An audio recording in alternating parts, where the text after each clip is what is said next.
తగిన మాట చెప్పినారు. ఆడది కూర్చుండనీకి ఇదే ఇదే సరైన చోటు. అంబదేవా, నా కళ్ళ ముందే నా బిడ్డను అవమానిస్తావా? మీరెందుకు ప్రభు? ఆజ్ఞాపించండి, వాడి తల నరికి మీ కాళ్ళ ముందు పడేస్తాను. ప్రసాదాదిత్య, అంబదేవుడి తలతో పాటు మా అందరి తలలు నరికి వాడదాని ముందు తల దించుకొని జీవించే కన్నా చనిపోవడమే మేలు.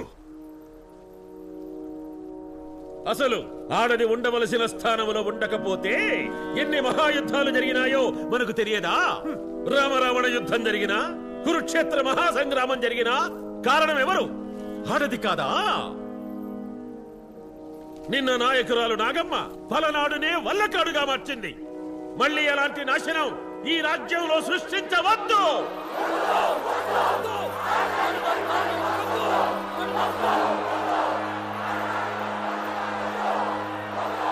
కాకతీయ ప్రజల్లారా, శాంతి శాంతి.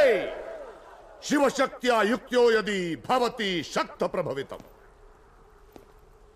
స్త్రీ శక్తి లేకపోతే ఎక్కడ శక్తిహీనుడినవుతానోనని ఆ శివుడే భార్యకి అర్ధభాగమిచ్చాడు. దేవుడిలోనే సగమైన స్త్రీమూర్తి సింహాసనం అధిరోహిస్తే తప్పేంటి? ఏ ఆడది ఎందులో తక్కువ? అయినా రావణ కష్టానికి కారణం సీత కాదు, రావణాసురుడు. కురుక్షేత్ర ప్రళయానికి కారణం ద్రౌపది కాదు, కౌరవులు.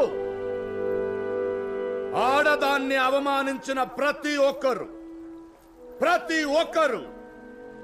వాళ్ళ వినాశనం వాళ్లే కొని తెచ్చుకున్నారు. ఈ పుక్కిటి పురాణాలతో మా నోళ్లు మూయించలేరు మహామంత్రి. పురాణాలని కొట్టేసినా చరిత్రను చెరిపేయగలమా ఉప్పల సోమా? తల్లి పేరిట వంశాన్ని నిలిపి అమరావతిని పాలించిన తొలి తెలుగు చక్రవర్తి గౌతమిపుత్ర శాతకర్ణిని మర్చిపోయారా? ఏ మీరు కళ్ళార చూసిన రుద్రమదేవి పాలన చూసి కూడా మీకు కనువిప్పు కలగలేదా? పన్నులు రద్దు చేసింది, ముందు చూపుతో వ్యవసాయానికి చెరువులు తవ్వించింది, వ్యవసాయ శాస్త్రం అందరికి అందేలా చేసింది, ఆడవాళ్ల కోసం ప్రసూతి వైద్యశాలలు ఏర్పరిచింది, సుఖశాంతులు సుఖ సౌభాగ్యాలు మీ ముంగిట్లో నిలబెట్టింది. ఇది రేపటి చరిత్ర, భావి తరాలకి స్ఫూర్తి. విక్రమార్క శఖం, శాలివాహన శఖం లాగా రుద్రమదేవి శఖమని జనం మాట్లాడుకుని తీరుతారు. హరిహర మురారి అంబదేవుల్లారా, వేల సంవత్సరాల తరువాత మిమ్మల్నో నన్నో చరిత్ర గుర్తుంచుకుంటే అది కేవలం ఆడదైన రుద్రమదేవి కారణంగానే. ప్రజల్లారా, కొత్త చరిత్రకి నాంది పలికే సంధియుగంలో ఉన్నాం. నిన్నటిదాకా రుద్రదేవ యువరాజుకు జేజేలు పలికిన ఈనోళ్లే ఎందుకు ఎందుకు ఈనాడు రుద్రమదేవికి వ్యతిరేకంగా మాట్లాడుతున్నాయి? ఎందుకు? ఆడది కాబట్టే. ఈ రాజ్యాన్ని పాలించేది ఆడది అని తెలియగానే మా పంటల్ని తగలబెట్టారు, మా ఇళ్ళని దోచుకున్నారు. ఆడవాళ్ళు బయటికి రావడానికే భయపడుతున్నారు. రాజ్యమంతటా జైన వసతుల మీద దాడులు జరుగుతున్నాయి. ఎందరో జైన గురువుల్ని హతమార్చారు. అది కొందరి కుట్రే అయితే రుద్రదేవ యువరాజుగా ఉన్నప్పుడు జరగని కుట్రలు ఇప్పుడెందుకు జరుగుతున్నాయి? ఎందుకంటే మగాడంటే భయం, ఆడదంటే చులకన. ఈ భయంతోనే కదా మీరు 25 ఏళ్ల నుంచి ఈ నిజాన్ని బయట పెట్టలేకపోయారు. ఇంతకాలం గణపతి దేవ చక్రవర్తి సార్వభౌమత్వాన్ని అంగీకరించిన మాకు కాకతీయ సామ్రాజ్యం మీద నమ్మకం పోయింది. మా సామంత రాజ్యాన్ని మేమే పాలించుకుంటాం.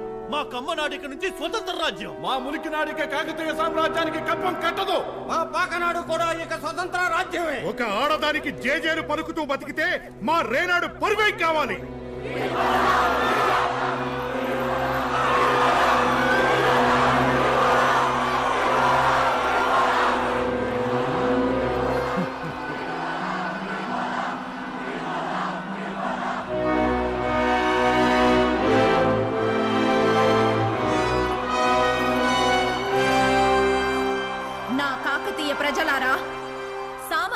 రాజులారా, నేను రాజ్యకాంక్షతో రుద్రదేవుడిగా సింహాసనాన్ని కోరుకోలేదు. ప్రజా శ్రేయస్సు కోసం ఈ బాధ్యత స్వీకరించాను. ఏ తెలుగు జాతి రక్షణ కోసం మీరు ఈ నిర్ణయం తీసుకున్నారో అది నెరవేరేంత వరకు నేను రుద్రదేవుణ్ణి.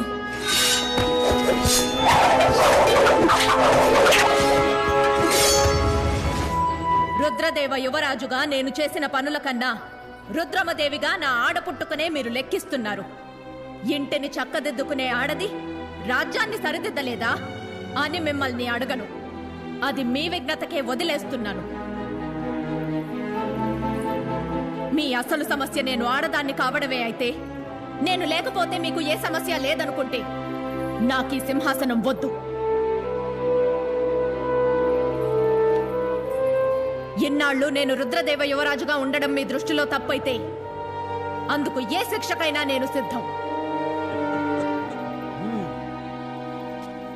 పెద్దలు ఆలోచించి నిర్ణయం ప్రకటిస్తారు.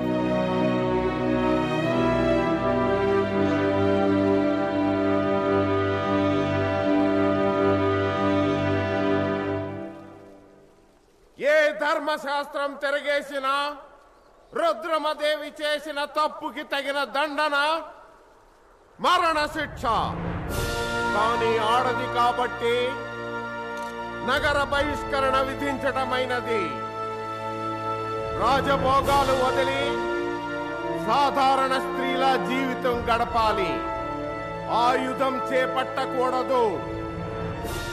శిక్ష వెంటనే అమలు జరగాలి.